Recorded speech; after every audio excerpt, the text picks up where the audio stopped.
and welcome back. Now in this video I want to have a little look at line quality using ideally a pencil. And for this demonstration I'm going to be using a 2B pencil, which you can see here. So it's a fairly soft pencil, and I've made sure my pencil is sharp as well. And I'm working on just some plain drawing paper. It's about 90 GSM, and it's just a sort of standard drawing paper that can be found in a sketchbook. So when it comes to using a pencil, it's important to think about how you use the pencil. There's different ways of doing it. Now, of course, you can just simply hold the pencil as if you were sort of writing text, and you can just draw sort of steady, even lines. And with a 2B pencil, you get a quite nice quality of line.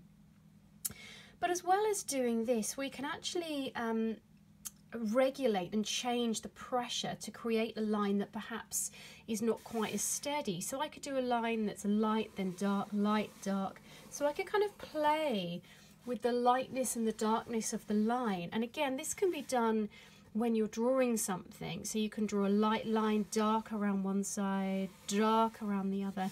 So it just creates a more interesting line than perhaps a steady, even circle, for example, that can be very flat. So a circle could have a really dark bit at the bottom and then lighter at the top. So the way I'm using the pencil will kind of create a different line, a very light line and a very dark line. And I'm trying to press quite hard just so you can see for the purposes of the video. And again, if I was to draw, let's say, a leaf, let me draw a very simple leaf shape with a steady, even pressure. And then I could also draw it with a slightly different pressure, so that you can just see there's a slightly different effect and approach, and it gives a little bit of contrast and texture straight away. So that's just a little bit about line pressure. It's almost sort of a broken line that starts and stops as you draw. Okay. So the other thing I want to talk about is the way that you kind of almost colour in or shade some things. And first thing I want to talk about is just simply doing sort of hatching, which is just several lines next to each other. So on this circle, for example, I'm going to do some straight lines next to each other. And quite a good exercise to do, which I perhaps will recommend you do, is to just create a box, draw a box with your pencil, and within this line just create some, within this box, sorry, just create some hatching marks to practice your shading and your colouring in.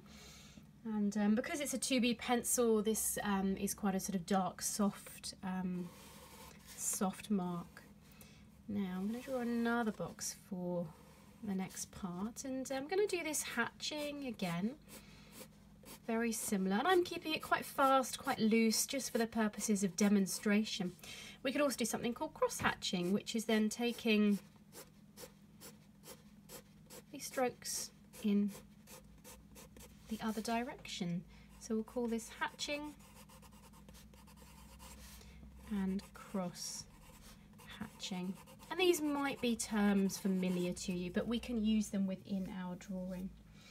So as well as using the simple straight line and the different quality of line, we can also use the edge of the pencil. So we can place it slightly flatter and kind of work with the edge of the pencil to create a sort of softer mark. This can be quite a nice thing to do as well. So let me create a little box for this. And I'm just going to change my grip on the pencil to be over the pencil rather than holding it as if I was writing. And I'm just going to use the edge of the pencil to shade in.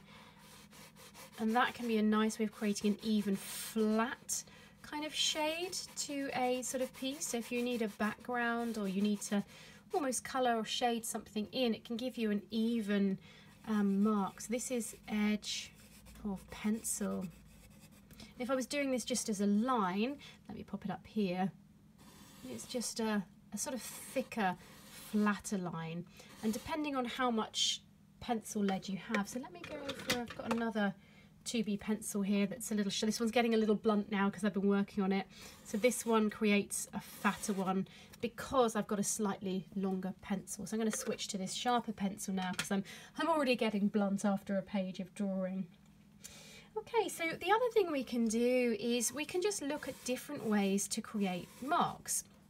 So you can do things like little dots. This can be quite nice if you're drawing something like something's got a textured kind of quality to it. So sometimes sort of stones or shells, things that have got this sort of natural quality. You can do this kind of stippling. We'll call it stippling. Oh gosh, how do I spell stippling?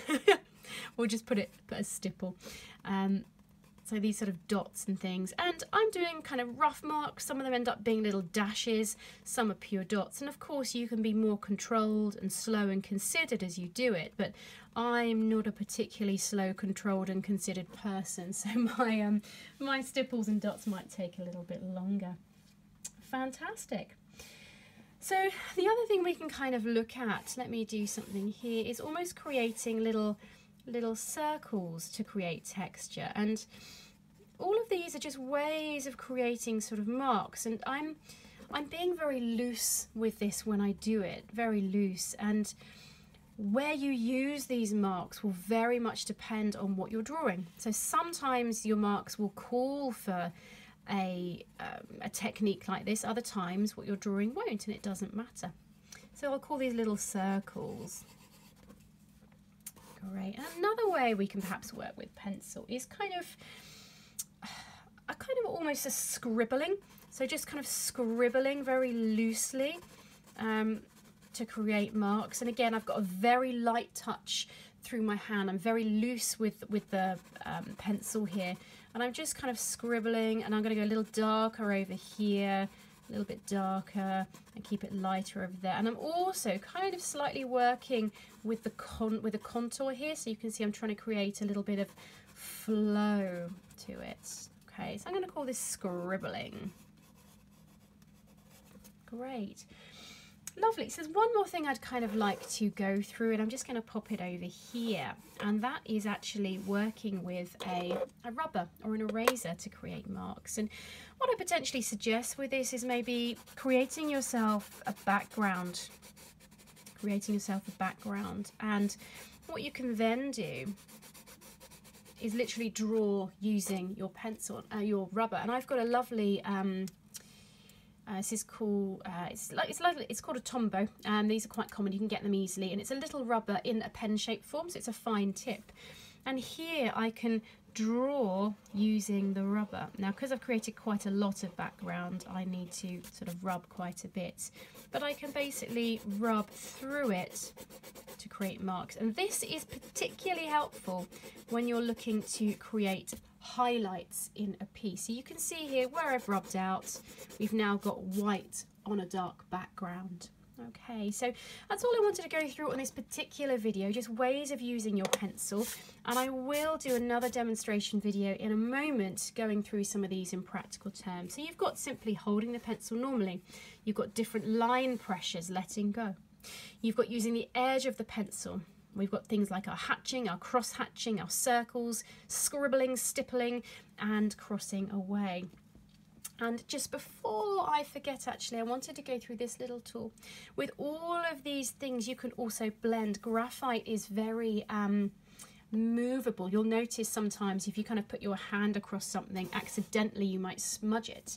And you can use that smudging to your advantage. So let me take these little circles down here.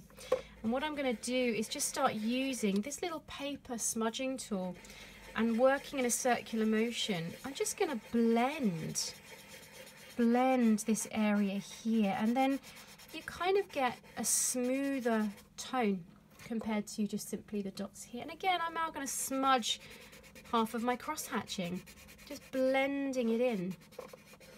Okay, and I'm going to blend some of my stippling over this side. So you can use these little tools to your advantage. I could work blending this all in. Okay. So what I'd suggest you do is have a play creating some of these little squares, just making some marks and seeing how you can experiment the ways that you use your pencil rather than simply just holding it as if you were writing and having a very consistent flat pencil line, which of course there's nothing wrong with, but it's also good to know different ways that you can experiment with your pencils. So have a go, please enjoy, and I'll see you on the next video. Bye bye.